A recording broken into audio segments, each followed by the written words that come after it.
Hello, Jacob Kane. How are you doing? I'm doing good, Tara. How are you? Excellent. Thank you so much. I really Absolutely. appreciate you taking the time to speak to your alma mater here at Westfield State University. When Professor Gardner reached out, I was like, I got to do this. But before we get started, we just kind of wanted to do a little background and get to know you again, since a lot of our current students aren't as familiar with you. Did you grow up in Massachusetts? Yeah, I did. So I grew up in Hanson, Mass. Is Excellent. where my parents live. Yeah, so So I went to Whitman in high school. nice. So it wasn't too far to make it over to Westfield. No, you know what? It wasn't too far, but it was like far enough. So I was like away from my family, and there was like a good enough space where I could learn to be more independent. So it was actually the perfect amount. Like if I wanted to go, it was like a 2.5 hour drive home for me. So like if I wanted to go home, not a big deal. But there was still enough space where it'd be inconvenient for people to visit me too often. Right. There you go. So you had just enough freedom, but you still had that Yeah. ability. So that's perfect. Nice. And so when did you attend Westfield State University? So I graduated class of 2019. I graduated, yeah. So I started in the fall of 2015, graduated spring of 2019. So Nice. I got out right before the pandemic started. Oh, good timing. Yes, very good timing. What was your major? So I majored in political science with concentration in law, and I minored in communications and business. Nice.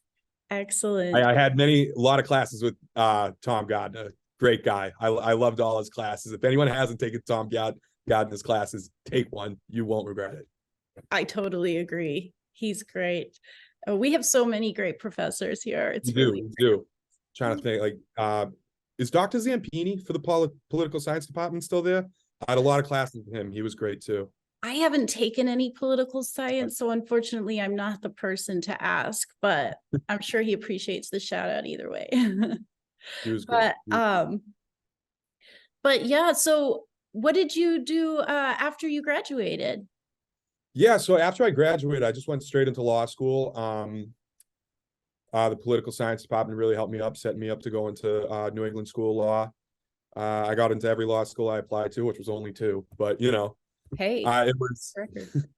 good stuff, and yeah, so I went straight into law school, did 3 years there. I took the bar about a year ago, last July, and I got my results back in November. I think I got sworn in November, like right before my birthday last year.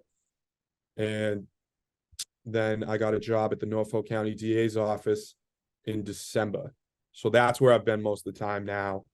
Um, my legal experience, I did a lot of family law work, a lot of divorce and things of that nature. And now I'm a prosecutor. Wonderful. Well, you are moving right along. Good on you. Thanks. Wow. Of these accomplishments, what are you most proud of? Um, Probably like one of my accomplishments I'm most proud of is like at Westfield State. If there's old pictures of me, I was a lot bigger than I am now. During the pandemic, like I gained a little more weight too, but I got up to almost 300 pounds. And over the past couple of years, like towards the end of law school, I ended up losing a lot of weight, which was never something I thought I'd be able to do, and it definitely helped prepare me for a survivor. And it also helped me with law school too, because the more physically disciplined I was becoming, the more mentally disciplined, the better I was doing on tests and stuff. So it kind of went hand in hand, which I'm the most proud of, and I think was the driving force of me being successful in law school, but then also, actually being able to go on Survivor and be able to Perfect. do. Yeah. I mean, I think a lot of students particularly struggle with that and just people in general, but yeah, Yeah. so that's very inspiring. What was the process that you went through to become a competitor on Survivor? Yeah, so I've been a fan for a really long time. I started watching season 24. We're now 21 seasons later, or like 11 years later since that season, I believe. Yeah, because that was 2012. And so as soon as I turned 18, I applied. I sent in videos. There's definitely videos floating around of me over in the what's the park across the street called? Oh, Stanley. Stanley. Stanley, yes. So in some of my videos, while I was at Westfield State, I had me and my roommate at the time, Andre Ruiz. We went and got like a fake frozen fish from like the Stop and Shop down, or no, the Walmart over there, and we threw it in the water, and we're like, oh, we're gonna like do a little skit and stuff. I never heard anything from those videos, but I didn't send any videos in law school. But right after I took the bar, I sent in a video, and I said I was a lawyer. I didn't even know I passed the bar yet. And I ended up getting a call a couple months later, and so the rest is history. So what skills and experience do you possess that you believe make you a good candidate to compete? So I think so, like going in, right? Like applying and like everything. I think the things that I think make me a good candidate to be a sole survivor is that, a lot of my background, like I do have like a lot of logical thought, and I always kind of say law school is kind of like mental boot camp. It's designed to break you down and build you up in a way that you can approach situations more with a legal mindset. Like they call it the lawyer mindset, which is kind of dumb, but there is some truth to it. And so attacking it from that perspective, there's a lot of hard work in law school. There's a lot of days that you're going to have to pull all-nighters, or at least I did.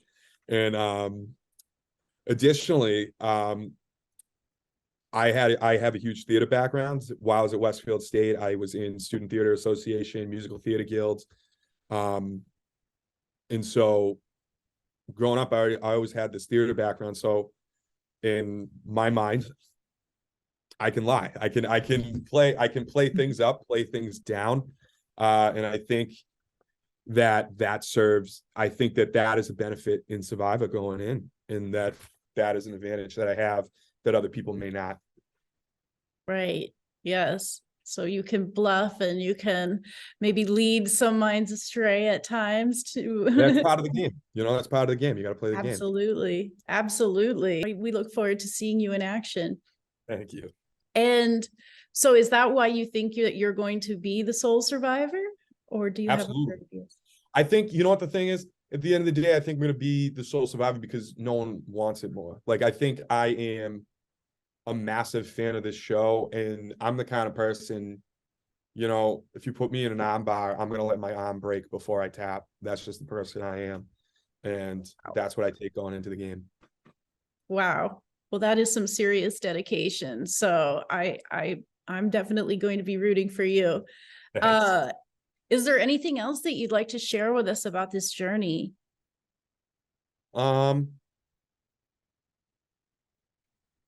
If anyone wants to go do it, if anyone out there listening wants to go do it, just apply. Just do it. Take a crack at it. Make the video. It's got to be like 3 minutes long, or it doesn't even have to be 3 minutes long. I think 3 minutes is the limit. Take a crack at it. If there's something you want to do in life, try it. Even if it's like pie in the sky, you don't think you can do it, give it a shot. Yeah, you have nothing to lose. I think that's great advice. Thank you for sharing that. We'll all be rooting for you. Nice. Is there anyone you'd like to give a shout out to before we go? Yeah, I'll give a shout out. Professor Gardner, you're awesome. Dr. Zampini, if you're still there, I'm not sure. You are awesome. Go Owls. And yeah, go Westfield. Wonderful. Thank you so much, Jake. Yeah, no, I don't. Oh. No worries. No worries. Awesome. Well, we really appreciate it. And yeah, go get them.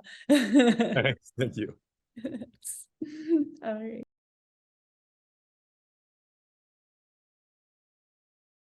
Well, good on you.